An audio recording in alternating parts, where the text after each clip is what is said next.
Et comme tous les jeudis, on commence avec investir responsable. Et aujourd'hui, comment développer l'ISR, l'investissement socialement responsable? Alors, 216 milliards d'euros, c'est le marché français de l'ISR. Ce serait moins du tiers des chiffres publiés par les 10 plus importantes sociétés de gestion qui détiennent 70% des encours. Alors, comment développer l'ISR? On en parle tout de suite avec Vincent Auriac, président d'Axilia. Bonjour Vincent. Bonjour. Merci beaucoup d'être avec nous sur le plateau de Smart Patrimoine. Alors c'est vrai que vous avez publié une enquête très intéressante justement sur ce marché de l'ISR. Qu'est-ce que, au départ, vous aviez voulu démontrer? Quels sont les messages qu'il faudrait retenir de cette enquête?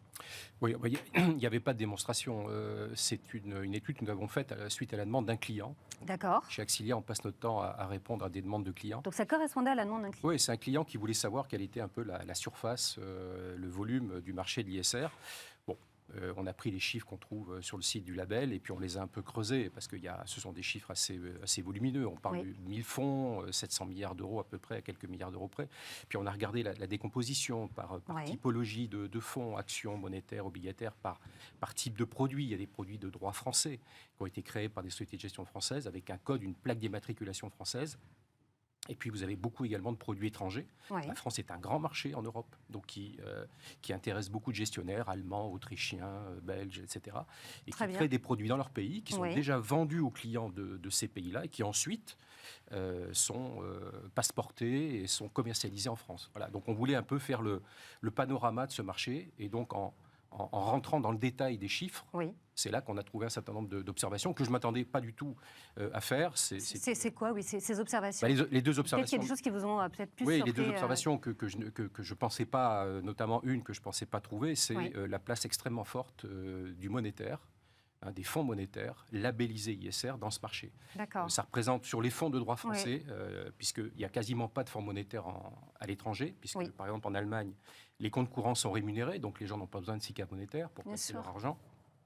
Il y a un gros marché, il y a un marché de gros du monétaire en France. Et là, nous avons trouvé que 60% du marché français, des fonds de droit français, étaient composés de monétaires. Bon. Ces monétaires pesaient 8% lorsque le label ISR a été créé en 2016. D'accord. Ça pesait 30% il y a un peu plus d'un an, et on est à 60%. Bon. Je ne pensais pas avoir cette explosion qui avait déjà été soulignée par le rapport d'inspection des finances. Voilà. Donc, ces fonds monétaires, accessoirement, ne rapportent rien. Ils avaient même une performance négative. Les mêmes rapports d'inspection des finances et de l'AMF soulignent le peu de valeur ajoutée de ces produits. En termes ISR, je parle. Et donc, d'ailleurs, imaginez même, pour ces fonds-là, de créer un label un peu à étage, à étoile, où on donnerait le minimum d'étoiles à ces produits-là, puisqu'ils ont peu de valeur ajoutée. Notamment, il n'y a pas de dialogue entre les gestionnaires de ces fonds et les sociétés pour dire à ces sociétés de progresser sur des sujets E, S ou G, environnement, social ou gouvernance. Voilà. Donc ça, 60%, je ne pensais pas trouver ce chiffre-là. Je pensais que c'était resté plus bas. Alors, c'est vrai qu'on a entre l'ESG, l'ISR, il y a le S qui est le parent pauvre aujourd'hui de l'ESG. Comment on fait, par exemple, je veux investir, je veux donner du sens à mon épargne, comme beaucoup d'épargnants français. Comment je vais pouvoir savoir quel fonds choisir? Est-ce que dans mon fonds, il y a du tabac? Est-ce qu'il y a des armes? Est-ce qu'il y a un moyen de bien comprendre dans quoi j'investis aujourd'hui? Alors ça, là, vous commencez à évoquer un peu le trou dans la raquette. C'est la transparence de l'information. C'est-à-dire qu'il n'y a pas, pour l'instant, cette information de manière simple. De manière simple, je veux dire par là, vous savez, en matière alimentaire, vous avez Yuka. Oui. Vous scannez vos produits, vous savez tout ce qu'il y a. Tout à fait. On a le Nutri-Score sur les produits et on a Yuka, l'application sur nos portables. Absolument. Et vous savez s'il y a des pesticides, des additifs, etc., des machin, des trucs. Bon. Et c'est assez précis en plus. C'est extrêmement précis. Oui. Pourquoi? Parce qu'il y a derrière une base de données ouverte qui a été constituée au fil des années, où on connaît les compositions précises, exactes de tous les produits, les ingrédients, etc. Exactement. Ce n'est pas du tout le cas pour les fonds. Ça n'existe pas pour les fonds. Donc il n'y a pas sur le site du label ISR, je ne vais pas trouver le fonds. Voilà, non, si je cherche ceux qui excluent, par exemple, comme je disais, les armes et le tabac, ça on ne peut pas trouver. Sur le site du label, il y a pas mal d'informations, mais ce sont des informations financières la catégorie du produit, les performances du produit. Ce site a d'ailleurs été refait il y a à peu près un an, mais il n'y a pas l'information que vous donnez. C'est-à-dire que, étonnamment, on parle de produits ISR, mais il n'y a pas d'information ISR sur le site du label. On a la performance financière et c'est tout. La performance. Et donc, vous ne pouvez pas trier les produits, il y en a quand même encore une fois 1000. Bien sûr. Vous ne pouvez pas les trier sur les exclusions, ce qui est souvent la première chose, la première porte d'entrée dans l'ISR, c'est les exclusions. Moi, mes clients, en tout cas, sont capables de me dire on ne veut pas de tabac, on ne veut pas d'alcool, on ne veut pas d'armes, on ne veut pas d'EHPAD, etc. Il y a parfois des demandes extrêmement précises, parce que quand on demande aux clients, tout se précise. Voilà. Et donc, ces informations-là, on ne les retrouve pas sur le site du label. Ça, je pense que c'est une piste d'amélioration extrêmement simple, ça coûte quasiment rien, parce que l'information, elle est chez les sociétés de gestion. Oui, parce que finalement, ce site du label ISR, il est fait pour les clients aussi. Donc, il faudrait que le client puisse s'y retrouver de manière très simple. Oui, j'imagine que ça pourrait être ça, en effet. Vincent, vous dites que l'affaire Orpea, justement, démontre que l'analyse ESG n'a pas fonctionné. C'est vrai que ça a été un signal peut-être d'alerte. Oui, les gens ont perdu, parce que, in fine, tous ceux qui ont perdu, c'est les petits actionnaires, hein. Soit en direct, soit via des fonds. Il n'y avait que des petits actionnaires dans Orpea. Oui, ils ont perdu, je ne sais pas, 4 ou 6 milliards d'euros. Enfin, peut-être que l'histoire n'est pas terminée, puisque bien sûr. Il y a des articles qui ressortent assez régulièrement.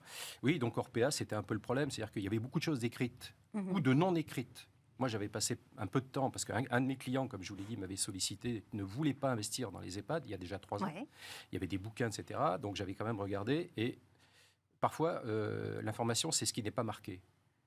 Et quand ce n'est pas marqué, ça veut dire qu'il y a une volonté peut-être de ne pas dire des choses, voire de les cacher. Enfin, en tout cas, c'est un manque de transparence. Oui. Il y a ce qui est écrit, ce qui peut être mal écrit, il y a ce qui n'est pas écrit. Et vous dites, attention, là, il y a peut-être un loup. À votre avis, qu'est-ce que les entreprises devraient faire ? Peut-être aussi pour que derrière, ce soit amélioré, ces scores. Les entreprises sont déjà, nous on discute beaucoup avec elles sur les sujets notamment du carbone, mais les entreprises ont déjà énormément de demandes qui leur sont faites par la réglementation. Tout le monde d'ailleurs. La réglementation est extrêmement exigeante. Donc elles donnent déjà beaucoup d'informations. Hier on discutait avec des grands émetteurs du CAC 40. Oui. Et on leur disait, nous on aurait besoin de telle et telle information. Mais ils nous ont dit, mais Vincent, ça existe. On a mis sur notre site une feuille Excel avec 35 onglets, avec toute l'information ESG. Ben oui, mais ce format n'est pas normalisé. Qu'est-ce qu'on va faire, à part la lire et la regarder? Qu'est-ce qu'on peut faire d'une page Excel de 35 onglets? On a vu la même réponse dans une autre société. Et donc, l'information, elle est là. Les entreprises font un énorme effort. Elles donnent beaucoup d'informations. Mais pour l'utiliser, voilà, c'est pas normalisé. Donc, et il y a le même problème sur les fonds. On a besoin, pour faire un Yuka de la finance, on a besoin des inventaires de portefeuille. On a besoin de savoir exactement. On peut avoir, par exemple, le score carbone. Oui, pour le score carbone, ou faire d'autres calculs de risque. On doit savoir dans un fonds, pour chaque ligne, quel est le poids, quel est son nom exact. Et ça, il nous faut des feuilles Excel, pas des PDF qui sont inexploitables. La réglementation, le label ISR n'exige pas, par exemple, encore une deuxième idée que je suggère, des feuilles Excel, des inventaires, pour qu'on puisse les télécharger et puis qu'on puisse faire des calculs. Parce que pour l'instant, sur le papier, les sociétés respectent la réglementation, elles diffusent les inventaires, mais sous une forme PDF. C'est inexploitable et on ne peut rien en faire. On ne peut pas faire du Yuka aussi facilement que ça a été fait. Il n'y a pas de code barre. Bien sûr. Vous disiez aussi, si la nature envoyait la facture aux entreprises, ça pourrait changer beaucoup de choses.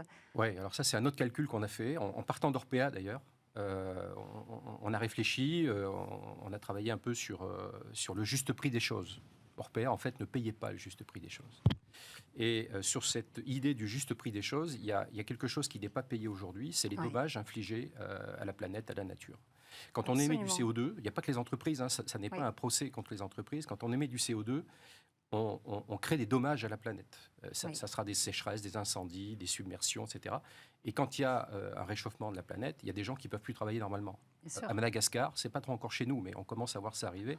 À Madagascar, ou dans la corne de l'Afrique, les gens ne peuvent pas continuer à être agriculteurs parce que la terre est trop sèche, il n'y a pas assez de pluie. Et donc là, ça veut dire quoi? Ça veut dire des déplacements de population, ça veut dire des familles entières qui basculent dans la famine. Donc ce sont des pertes de revenus, ce sont des baisses de PIB.